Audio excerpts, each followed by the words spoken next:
Assalamualaikum warahmatullahi wabarakatuh. Oke teman-teman, kembali lagi di Didi Channel. Oke, seperti biasa untuk hari ini Didi akan berikan informasi lagi nih teman-teman. Kali ini Didi akan berikan informasi seputar news update ya, perkembangan sentimen cryptocurrency saat ini ya, khususnya Bitcoin teman-teman. Nah, kira-kira ada sentimen-sentimen apa nih ya yang menyebabkan turun naiknya market crypto saat ini, nanti bakal diulas semua ya di video ini. Jadi pastikan kalian tonton sampai habis. Oke, namun seperti biasa sebelum melanjutkan video ini, jangan lupa nih kalian tekan tombol subscribe dulu ya teman, karena subscribe itu gratis dan tentunya kalian akan mendapatkan update-update video terbaru dan info-info terbaru dari Didi Channel. So nggak usah kelamaan, langsung kita kepoin. Jadi nah oke teman ya, di sini Didi sudah masuk di crypto bubble. Kalian bisa lihat sendiri untuk market saat ini merah berdarah cuy ya. Kalian bisa lihat sendiri ini adalah market top 100 teman. Oke. Dan terlihat banget ya di sini untuk BTC ya mengalami penurunan ya 1,5% ya, dan saat ini menempatkan harganya itu di level sekitar 26.600 yang sebelumnya dia sudah nyentuh di level 27 ya teman ya. Jadi kemarin tuh ada lonjakan mengenai harga BTC teman ya. Nah, kemarin lonjakannya belum sempat di-update ya, karena apa nanti bakal di-update, dan di-update juga mengenai perkembangan sentimen saat ini teman. Oke.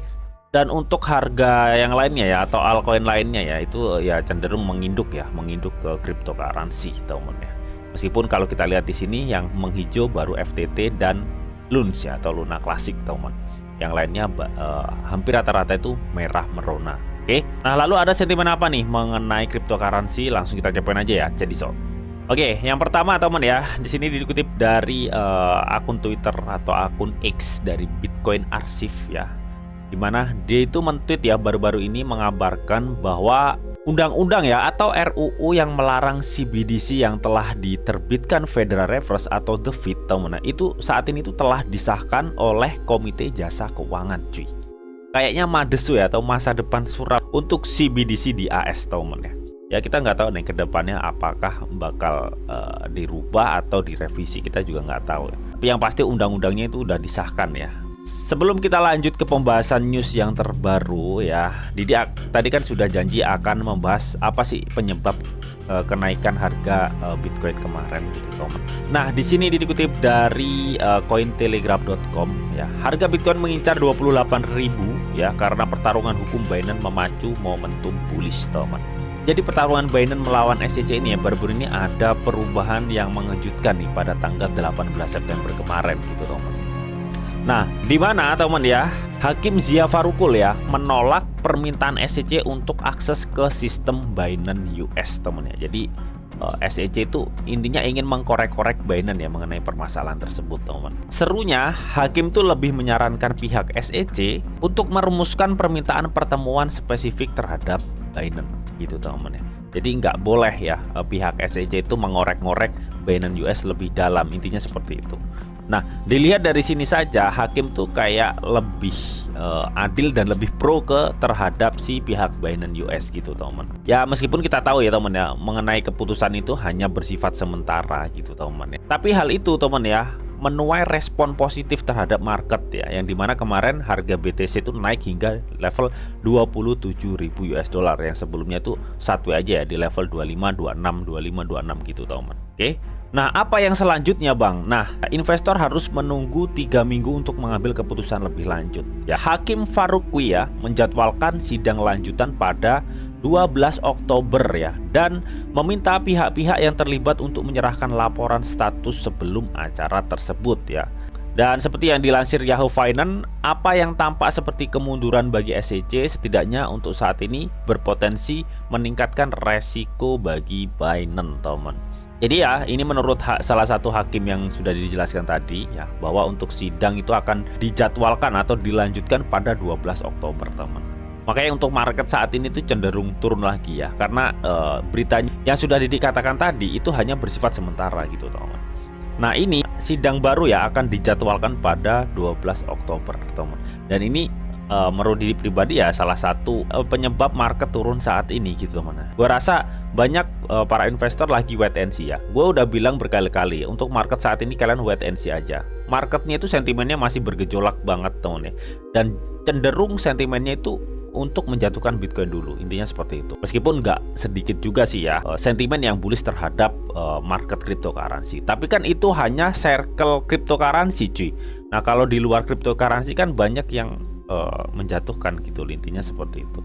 Nah, di sini teman dikatakan setidaknya untuk jadwal ini tuh berpotensi meningkatkan resiko bagi Binance. Ya, memang benar gitu teman ya. Binance kan nggak tahu apa yang akan dilakukan SEC ketika jadwal sidang lanjutan di 12 Oktober gitu teman. So kita wait and see aja lah untuk market saat ini teman ya. Gue rasa marketnya itu akan di 2526 ya sembari kita nunggu keputusan ini.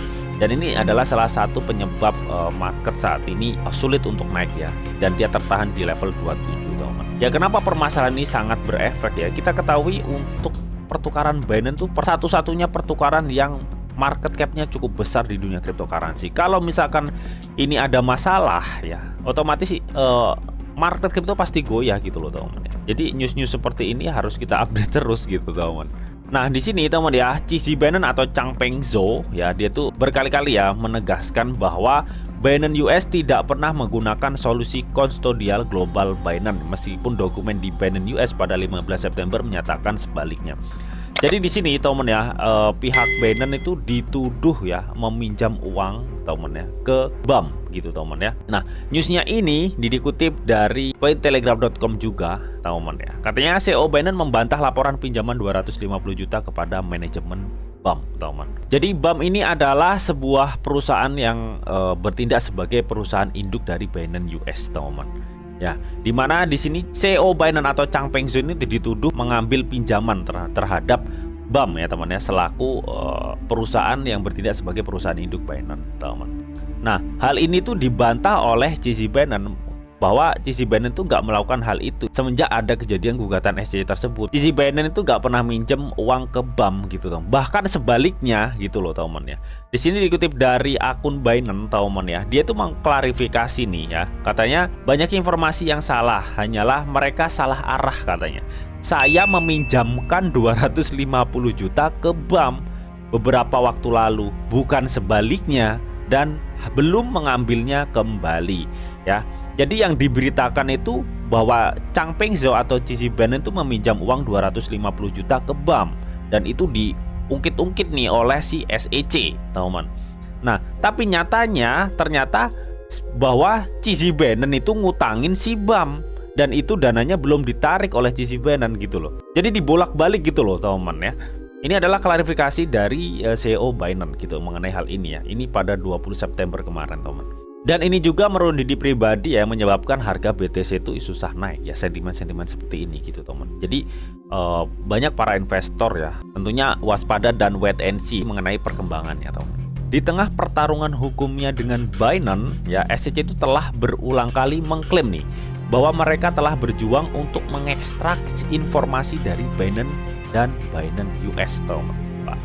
Nah ini nih kelicikan dari SEC gitu teman. Jadi semenjak gugatannya ya, SEC itu benar-benar menggali ya, mengkorek-korek terus teman ya mengenai informasi tentang Binance dan Binance US. Intinya itu mencari kesalahan ya teman. Paham kan teman ya? Makanya sempat beritanya dibolak-balik gitu ya teman. Makanya di sini CZ itu sebenarnya sedikit kesel ya gitu teman dengan berita yang sudah diinformasikan ya teman. Bahkan dia sempat klarifikasi teman ya. Banyak informasi yang salah katanya teman ya.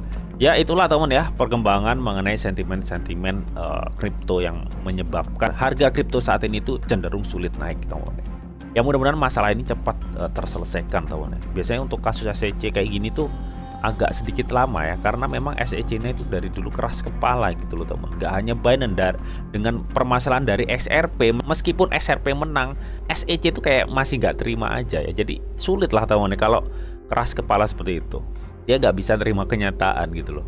Nah, oke, untuk berikutnya dikutip dari Wager.guru teman ya, dimana Fit AS yakin AS dapat menghindari resesi teman ya. Jadi kita ketahui teman ya, beberapa bulan yang lalu teman ya, memang AS itu berkali-kali ya, 10 kali berturut-turut pertemuan FOMC itu menaikkan suku bunganya teman ya. Hal itu untuk apa? Hal itu untuk menekan inflasi yang kemarin tuh membengkak ya, inflasi di AS, bahkan digadang-gadang AS tuh sebenarnya sudah mengalami resesi tapi dia belum mengakuinya gitu teman. Nah, baru-baru ini info mengenai suku bunga teman ya. AS saat ini tuh sudah mulai menghentikan kenaikan suku bunga. Ya paling nggak di bulan depan aman lah untuk kenaikan suku bunga ya, nggak ada kenaikan suku bunga karena teman ya. Tapi kita tinggal lihat aja perkembangan perekonomiannya ya. Apakah dengan tidak naiknya suku bunga teman ya, inflasi akan tetap turun ya, karena memang di 2025 AS itu menargetkan inflasi itu di 2%, dan sedangkan saat ini di 3,7% teman ya. Apakah AS bisa memenuhi hal itu tanpa menaikkan suku bunga? Yaitu menjadi pertanyaan kita semua cuy. Bahkan sebenarnya banyak para analis itu saat ini memperkirakan AS itu akan menaikkan suku bunga lagi ke depannya gitu teman. Oke, tapi kita juga nggak tahu ya teman ya. Kita so wait and see lah, kita tunggu aja perkembangannya mengenai hal ini teman ya. Dan ini juga dijelaskan ya, katanya Federal Reserve atau The Fed hari ini menghentikan kenaikan suku bunga teman ya. Jadi seperti yang sudah dikatakan ya, sejak Maret 2022 hingga 2023 The Fed itu benar-benar menaikkan suku bunga terus-menerus ya, dalam 10 pertemuan berturut-turut teman. Ya kalian kalau nonton video di dia mengenai Bitcoin, kalian cek-cek dah ya, pasti update-annya ada kenaikan suku bunga ya, karena memang itu yang dilakukan The Fed untuk menekan inflasi kemarin, untuk mengatasi ekonominya gitu teman. Dan mereka saat ini ya, infonya itu cukup excited teman ya, bahwa pertumbuhan ekonomi akan tumbuh 2,1% tahun ini kata AS gitu teman ya. Dan dia di sini menyatakan ya, sistem perbankan AS sehat dan tangguh katanya. Ini pernyataan waktu pertemuan FOMC teman ya. So kita tinggal lihat aja teman ya, karena memang saat ini ya, meskipun mereka bilang tangguh ekonomi itu naik teman ya, di sini AS itu juga diambang ketar-ketir teman ya. Ketar-ketirnya kenapa bang? Oke, lonjakan harga minyak dan pemogokan pekerja otomotif masih dapat mempengaruhi perekonomian dan menyebabkan peningkatan inflasi untuk sementara teman ya. Oke, jadi ketar-ketirnya itu ya karena ini harga minyak di AS itu terus melambung cuy. Ya kita tahu teman ya, saat ini kan Arab Saudi udah slack ya dengan AS, dan dia lebih bergabung ke BRICS, dan mereka juga akan memangkas produksi minyaknya teman ya. Dulu pernah diinfokan ya di per Januari 2024 nanti, dan itu akan menyebabkan lonjakan harga untuk minyak dunia teman. So kita tinggal tunggu aja lah ya perkembangan ini ya, apakah klaim dari AS bahwa ekonomi AS baik-baik aja ini bisa tumbang atau enggak gitu teman ya. Nah di sini teman ya, The Fed itu juga mengatakan nih, katanya tidak melihat adanya resesi hingga setidaknya tahun 2027. Mereka itu tidak akan melihat resesi setidaknya sampai tahun 2027 lah teman ya. Jadi untuk tahun 2024, 25, 26 itu aman menurut The Fed teman. Kita tinggal tunggu aja teman ya. Ya mudah-mudahan sih, gue berharapnya pas halving itu ekonominya pas baik ya, jadi bisa boom gitu teman ya untuk harga dari kripto teman ya. Dan yang terakhir teman ya, ini mengenai Grayscale teman ya. Kita tahu di bulan-bulan lalu Grayscale itu sudah memenangkan ya gugatannya ke SEC, dimana memang untuk persetujuannya itu masih menunggu konfirmasi juga ya, meskipun dia memenangkan gugatan terhadap SEC. Nah, jadi teman ya, baru-baru ini tuh Grayscale telah mendekati SEC ya dengan pengajuan formulir yang bernama formulirnya itu 19B4 teman ya, seperti ini. Nah, dia itu katanya meminta izin untuk mendaftarkan ETF Ethereum berjangka ke NYSE atau New York Stock Exchange teman ya, terhadap SEC teman. Perusahaan manajer aset Grayscale ini teman ya, dia itu ingin menggunakan produk berjangka ya, kontrak berjangka Ethereum ya, katanya untuk masa depan Ethereum juga gitu. Dan di sini katanya untuk pengajuan kontrak itu ada dua jenis ya untuk kontraknya. Katanya ada kontrak yang mewakili 50 ETH ya teman ya, di platform perdagangan CME katanya teman. Nah itu disebut kontrak ETH, dan juga ada yang mewakili 0,1 Ether ya atau Ethereum, disebut kontrak MET teman ya. Jadi kontrak-kontrak ini tuh katanya memungkinkan investor untuk bertaruh pada harga Ethereum di masa depan tanpa benar-benar memiliki mata uang kripto tersebut teman. Makanya di sini untuk manajer aset Grayscale ya saat ini sedang mendekati SEC ya untuk pengajuan kontrak berjangka Ethereum ETF ini teman. Dan mengenai info Grayscale ini adalah perkembangan kripto terbaru hari-hari ini. Oke, jadi kalau menurut pribadi teman kalian wait and see dan nunggu perkembangan aja karena market belum bagus lah untuk kalian masuk teman, meskipun ada sebagian analis itu percaya bahwa market akan menuju ke level 28.000. Tapi kalau gue lihat teman ya dari keputusan Binance tadi teman ya di tanggal 12 Oktober. So kita tinggal tunggu aja ya. Karena di September sampai pertengahan Oktober itu bulan penuh tekanan lah teman. Kita tinggal tunggu aja, dan kalau kalian masuk ya tunggu di November atau Desember ya. Intinya kita tinggal tunggu aja di September sampai pertengahan Oktober nanti infonya seperti apa. Kalau info newsnya bagus, otomatis market akan boom ya. Akan ada kenaikan ya. Gue rasa akan ke level 28 hingga 29. Tapi kalau sebaliknya, gue rasa akan turun ya. Untuk Bitcoin ini apalagi menjelang akhir tahun biasanya market turun gitu teman. Ya, kita tinggal wait and see aja lah untuk saat ini ya, jangan masuk. So, bagaimana nih menurut kalian melihat dari perkembangan sentimen cryptocurrency saat ini? Kalian bisa tuliskan pendapat kalian di kolom komentar. Oke, namun tetap teman ya, di sini tuh ada disclaimer on bahwa untuk trading dan investasi di dunia cryptocurrency itu sifatnya sangat berbahaya atau sangat-sangat beresiko tinggi teman. Jadi bijaklah kalian di dalam mengelola atau memanajemen keuangan kalian. Semua keputusan yang kalian ambil adalah tanggung jawab kalian masing-masing. Di sini Didi hanya berikan informasi yang Didi tahu untuk kalian semua. Oke, mungkin itu aja yang bisa Didi sampaikan di video ini. Semoga video ini bisa bermanfaat buat kalian semua. Jika kalian suka video ini, jangan lupa nih kalian klik like, share, komen, and di subscribe teman, karena subscribe itu gratis. Dan tentunya kalian akan mendapatkan update-update video terbaru dan info-info terbaru dari Didi Channel. Oke, sampai jumpa, bye bye.